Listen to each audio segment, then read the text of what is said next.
Hey friends, welcome back. I'm so excited to announce that this is the first official video in our kitchen renovation series. It's been 4 long years with the ugly kitchen, and I'm so excited that we are the ones that get to create this new kitchen. This home deserves a beautiful kitchen, and I cannot wait. And also, I'm not sure I'm mentally prepared for the mess and the chaos that's about to take over our lives for several months, but it's gonna be totally worth it, and we're gonna take you along on the journey and share the ups, the downs, the ins, the outs, and everything in between. Before we get too far into this, I want to thank today's sponsor, which is RTA Cabinet Store. It is a dream come true to be working with them. I will tell you all about why we picked them, show you the cabinets that we've chosen, and tell you a bit about our experience working with them a little bit later on in the video. But I feel like the first thing we need to do is kind of share what our kitchen currently looks like, what the pain points are, and how we are going to resolve all of those issues.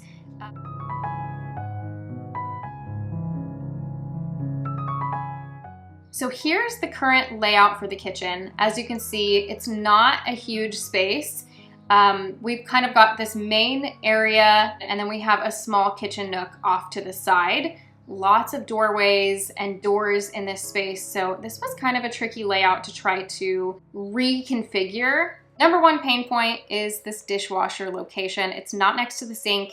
We are tracking water across the kitchen anytime we're doing dishes, so that is one of the things that I'm really looking forward to resolving. Kitchen cabinets, they are chipping paint on the inside, on the outside. They've got layers and layers of paint on them. Doors and drawers do not open and close properly. Some of them just don't close all the way. We've had the hardware falling apart. They have lived a long, long life and served this house for a long time, and it's time for them to retire. So that's one of the main motivators for redoing this kitchen. The other issue that we have is the appliance placement. So we've got 3 appliances kind of squished here on this wall: the refrigerator, the stove, and the microwave. And the idea would be to spread these apart and just really spread the whole kitchen apart a bit. We also don't have a spot for our trash can. Right now it lives in a hamper. We like hide it away so that you can't just see the trash can sitting out, but we really want to conceal that. And we do have a pantry that we created in here. It was once a broom closet. It was one of the earlier projects that we did probably within the first year of living in this house, and it was a great project. It has been really a pretty good solve for us because with there not being a pantry in here, we had to store all of our food at one time in the kitchen cabinets, and there's just not enough room to have all of your dishes and also all of your food stored away in these cabinets. So we turned this broom closet into a pantry. What we realized pretty quickly that first winter was that when the heater was on, this is actually near some ventilation in the wall that warms up quite a bit. And so this closet would get really warm, which is not great for food storage. In the summertime, spring, summer, fall, it's great, but the wintertime is a little tough, and we do end up having to move some of the food back into the cabinets. So we will likely turn this back into a broom closet and house all of our cleaning supplies. It's much nicer than it was, so it was totally worth redoing it, but it will go back to its original use.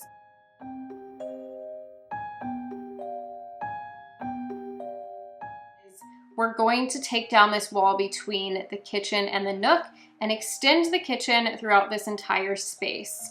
So the stove will be relocated to this back wall, and we will have cabinets on either side. We are gonna have some small upper cabinets just on the 2 ends that will sit on the countertop. I love this look. It feels very built-in to me. We are hoping to create something custom to conceal the hood vent. And I'm hoping that it will span kind of that rest of the wall, obviously leaving a good amount of countertop space. That's something that we're still gonna be figuring out as we go. I've got the main things figured out, but there are some things that I'm just going to let kind of come to us throughout the process. So over here on this wall where we have the sink, we're gonna keep the layout of the cabinets pretty much the same. Obviously we're upgrading the cabinets, countertop as well. We're gonna keep the sink where it's at. We didn't wanna relocate that because we love having the window above the sink. And also just, it's the best option budget-wise because we won't have to relocate the plumbing. Now we are gonna be relocating the dishwasher to the right of the sink. And then for the left side of it, that base cabinet will actually be a trash pull-out base cabinet. So this area is just gonna function a lot better, which I'm really looking forward to. We will not have a cabinet that goes over the window like there currently is. I would love to have a taller window in here. So that's a possibility, or finding some vintage windows. If I could find something that would function well, because we do like to open this window, that would fit in and look really great in here, I would love to do that. I don't know if that we'll find that or if that will be within the budget. We could also create something that kind of frames in the window a bit with some wood and do something kind of custom and fun here that matches with what we're going to be doing over the, like to cover the vent hood, if that makes sense. So I will try to see if I can find some ideas, some pictures of what's kind of in my head to give you an idea of what I'm thinking. But one of the things that I was considering is creating some kind of arch that goes over this window, because one of the things that I actually really like about our kitchen now is that that wall that we're going to be taking down has an arched doorway. That's just something that we have throughout this house, is repeating arches, and I love it, and I feel like it's just an original character feature of this house. And so I have thought about maybe trying to incorporate an archway over here somehow, since we're going to be removing the wall. It's really important to me with this design that we are keeping something that feels like it fits within the house and that it has finishes that fit the time period. So I want it to function for modern day, but also feel like it has character and bits and pieces that really fit in well with the house. And then for this wall where we have all the appliances currently, we are going to leave the refrigerator here. We've actually decided to leave a bit of this wall that you're kind of seeing up here that goes between our, broom closet, pantry situation and the refrigerator for a couple of reasons. One of those reasons is it already has electrical on it, so we don't have to relocate those switches and things. And also it helps to enclose the refrigerator, which is something that we would be buying materials to do anyway if we took the wall down. So it makes more sense just to leave it up. And also it's going to help us with the structure of this wall. So then we'll use pantry cabinets to build around the refrigerator to kind of box it in and give us that pantry storage that we so desperately need. I think this will be the perfect spot for it. And I would have loved to open up this wall and have, a little island or something that goes into the dining room, because we do host a lot, and I feel like, it is nice to kind of have those spaces where you're not hidden away in the kitchen, but it just isn't the traditional layout of this house. It doesn't really allow us to have as much space and storage, and I think a functional kitchen is more important than some of those other things. So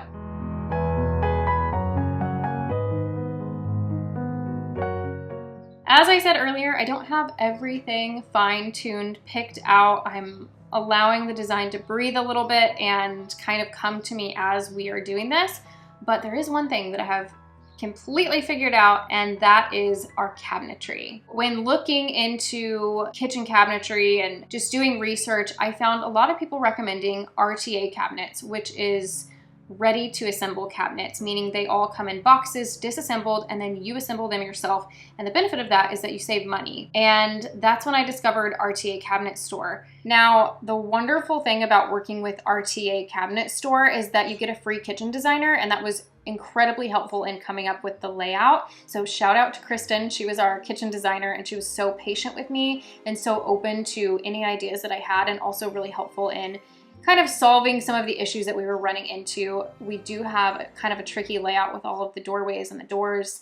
It's completely free to use their kitchen designer. You can go onto their website and actually use their kitchen planning tool if you want to, kind of on your own, and plug in your layout and play around with moving the cabinets around, which is what I did actually first before I started working with the kitchen designer. And from start to finish, working with the kitchen designer, so helpful. There are so many things that if you are not in the business of kitchen planning and designing that you may not consider. And so there were little spacing measurements and things that I would have never known about. And it's a great way to kind of just see what the cost of your project might be. They do offer other cabinets that are not RTA. So you can get pre-assembled cabinets. They have bathroom vanities and cabinetry. They have so many different finishes and colors. They've got, you know, wood cabinets and blue cabinets and just anything you can imagine.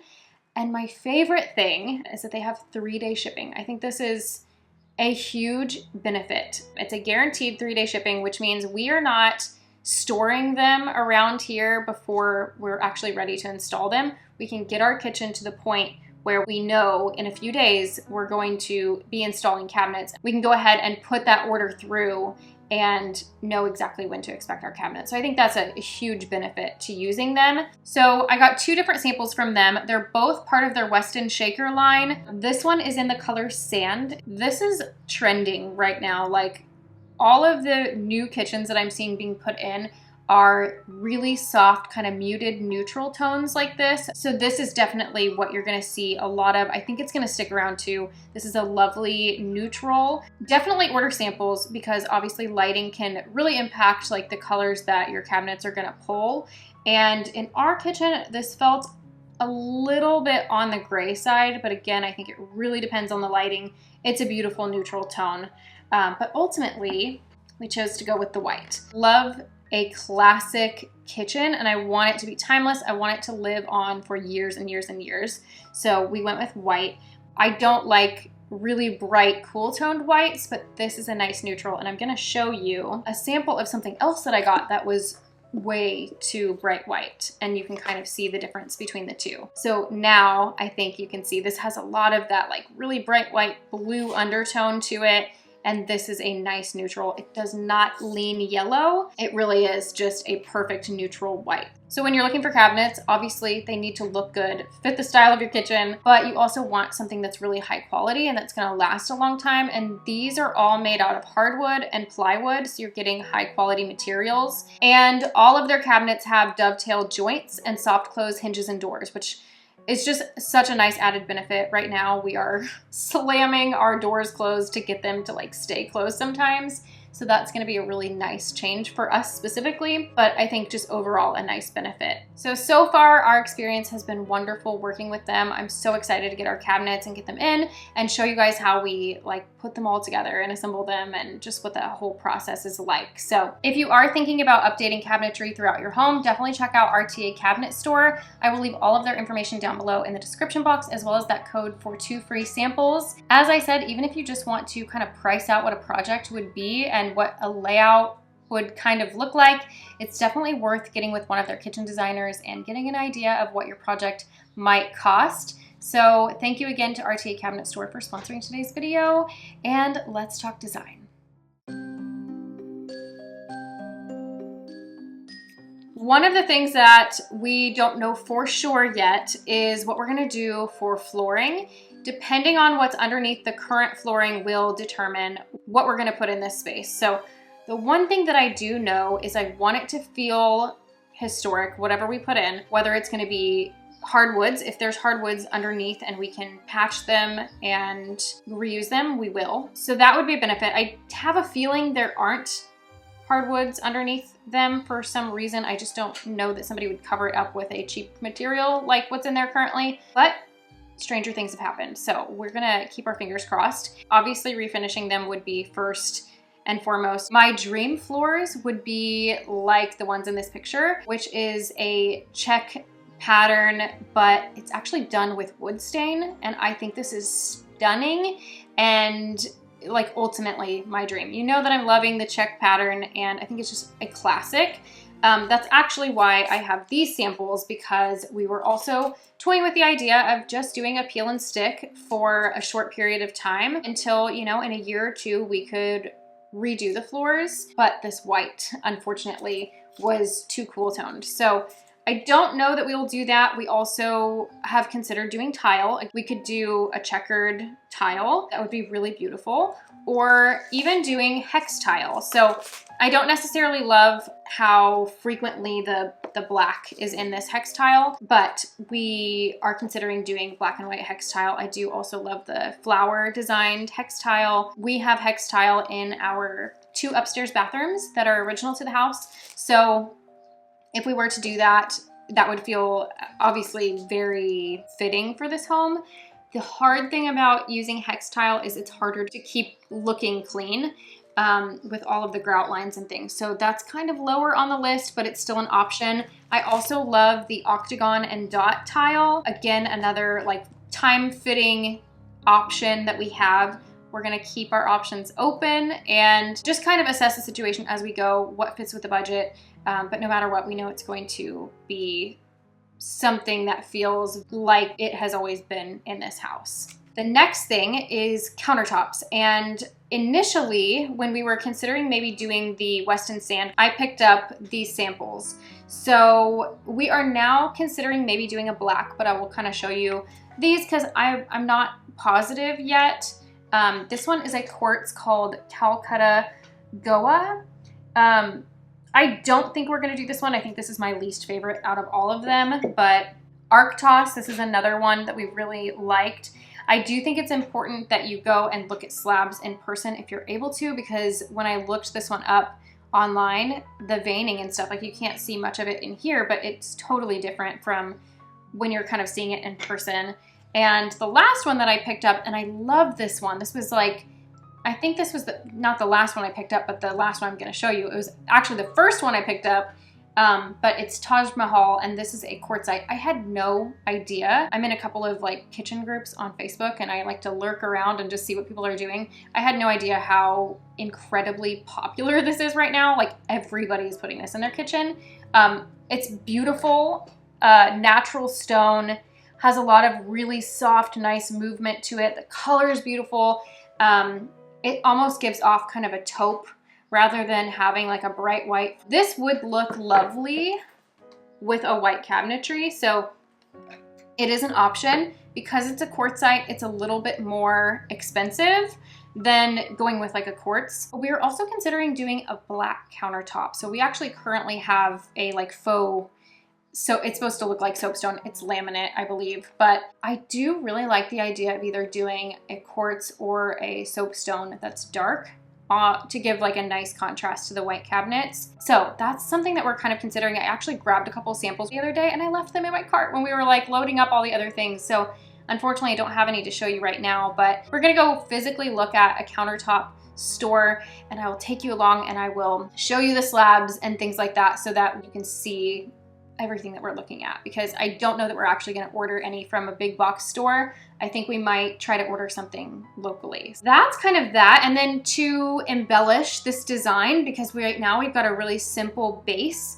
we're going to add some really beautiful detailed molding in here. We've been discussing maybe doing some ornate tin ceiling tiles. That's another thing that feels very historic. We're going to have to redo the ceilings because we're going to have to, well, for one, they're likely to kind of crumble when we're pulling these cabinets off of the walls since they are also plaster ceilings. So we are fully expecting to redo those, but we're toying with the idea of maybe doing the tin ceilings. That's also really cool, vintage, textured look. Beadboard is another texture we're considering putting throughout. We do have beadboard in our main downstairs bathroom, which is really close to the kitchen, so that would feel very fitting. And then we want to add elements of architectural salvage, so rich wood tones. And I've shown this before. This is like one of the many little like architectural pieces that I have started collecting just to use for decorating and giving the kitchen a bit more character. So somebody said this looked like a turkey or a chicken. Rotisserie chicken, so now I can't unsee it. Thank you for the people who commented that. It's fitting for a kitchen though, so you know. I think we've kind of covered the majority of what we're going to be doing in this space. The first step is going to be demoing the kitchen nook, and we're gonna have to close up the window that's in there, and I will talk more about that in the next video so you'll understand why we're gonna be doing that. If you have Instagram and you're not already following me and you would like to see live updates, go over there and follow me. I'm going to be sharing much more frequently as we go through the process. By the time you see this video, there will already be things to watch. So go follow me over there, check it out. I will have a kitchen highlight so you can go back and see everything that we've done. And yeah, that's it for today's video. I'm so excited to take you guys along on this journey, and we will be seeing you very soon in the next video where we're getting our hands dirty.